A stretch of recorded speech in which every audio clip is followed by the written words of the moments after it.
I'm the most D&D pill person, but I've never played D&D. I know that I would love it, but none of my friends play it. That means that you need to DM Dreaded Cow, because I guarantee all of your friends would enjoy it. I don't think there's anybody that wouldn't enjoy D&D unless they're just potentially very hyper ADHD. You have to be like unmanageable ADHD levels to not enjoy D&D, in my opinion. I think that genuinely everybody can enjoy D&D. Personally, way too socially anxious for D&D. The role playing makes me super anxious.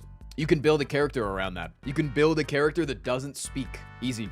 Dude, you know what you can do? I'm gonna give you the most genius thing, okay? You're gonna do this. There's a race called the Kenku. They're a bird person, and they can only speak in words that they've heard. But you are a Kenku that has amnesia and short-term memory loss, so they can only speak in words that they've heard that day. Congratulations. There's your character. And now you can play D&D as a socially anxious person. You're welcome. That sounded super Joe Catty. Maybe I'm just a smart, intelligent, hot, sexy D&D player, huh? But no, I think being somebody that's talkative in D&D and like really into roleplay, I think that's like a specific role. Like, I don't think everybody has to be super into their roles, you know? I think like I played a bard in my last campaign, which just made me have to be, the person, you know? I had to be the guy. I had to be the guy that was constantly talking and interacting with other people and performing, and I like that. I'm a big fan of that. But like, you can just play a barbarian that likes to hit things and listens. The issue is when those players don't listen. Yeah, also I find that if you're socially anxious too, playing somebody that's like completely outlandish is so fun too. Like if you play like the batshit crazy wizard, because like I think what most people that are socially anxious about playing a character are, they're socially anxious about playing somebody that's too close to themselves. But if you just play a wizard that like poops their pants every time that they cast a spell, I hope that's not you. I used to play a dominatrix bard. See, characters that are too close to yourselves is just what I'm talking about. Wizard with IBS, they get like 3 extra spell slots, but every time they cast a spell, they have to roll a d20, and if they roll below a 5, they have to run out of the fight to go shit. But they have a bunch of extra spells that they can cast. They gotta roll a poop save every time. They gotta roll a poo-poo save. Every single time that you roll that, you have to act it out in the room. So you have to go, oh! I applaud the commitment to generating that. August was right outside too. She didn't even know what I was doing and she got scared. Every time you cast Stinking Cloud, you can roll a con save to shit your pants. On a fail, you're stunned for 3 turns. You get an extra 1d4 of damage on the Stinking Cloud. See? First-time players should definitely find a game that doesn't take it seriously. Yeah, and most don't, honestly, from what or most are open to having people in their campaign that don't take it seriously. Can you try hard D&D? Yeah, no, for sure. Tryharding D&D is like trying to like build your character to be as good as possible at doing specific things for the campaign that you know you're going to be going on. So if your DM's like, all right, we're going to be playing this campaign, and you're like, okay, that campaign has to do with a lot of dungeons, so it's going to be a lot of trapping, so I should play a rogue that's really good at, you know, like, as a DM, it's not a bad thing. I think it's not a bad thing to have some tryhards. I think that I would be miserable if I was playing a campaign with all tryhards, personally. I play in a game that takes it very seriously. My DM outright says his job is to kill us. No. I love it. There's a difference between serious and tryhard.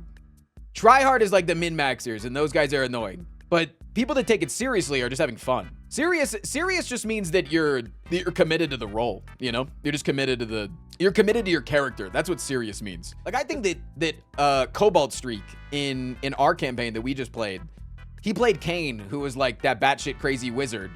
But he was very serious in the fact that he never strayed from what he believed Kane would do. Kane was very utilitarian and also terrified of heights. And he'd be like, I'm gonna burn down that house. And then we're like, hey, Kane, we need to go in an airship. And he goes, no, I'm not gonna do that. And we would literally have to drug him and get him onto the ship. And different people have like different things that they care about in D&D. For me, I'm a big, massive no crosstalk. I hate metagaming. I dislike when we are in the middle of combat and people are deciding how to play the combat with each other.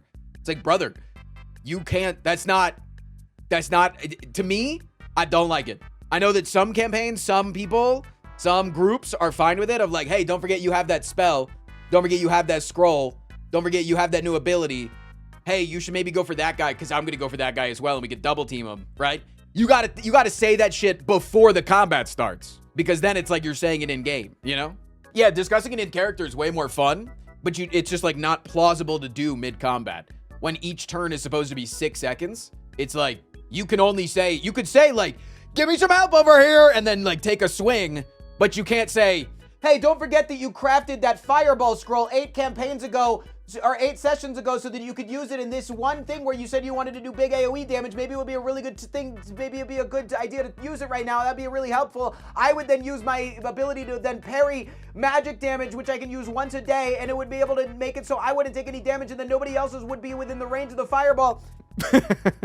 I think there's an argument to be made for reminding new players of their campaign's abilities, their character's abilities. I agree with that. No. I agree with that. And I think that you can do that in a way that, one, DM, I think that is one, the DM's job. And two, I think you could do that before the session. I think differently because characters would more accurately assess the situation than less strategically minded players would. No, you're missing my point. I'm saying mid-combat. When I'm literally taking a swing at a guy with my axe, I can't give the lowdown to somebody behind me.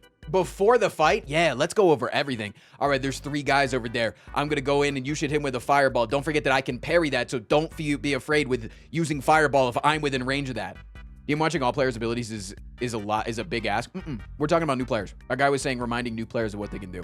And there's a difference between, somebody asking, hey, I need my hand held through the first couple of combats, and us being multiple months into our campaign. I think it's part of it to be frustrated that your mage forgot that they can cast mage armor on 2 different people, and then you took extra damage or got hit because of that. And then after the fight, you go up to them and go, what the hell, man? I could have fucking died.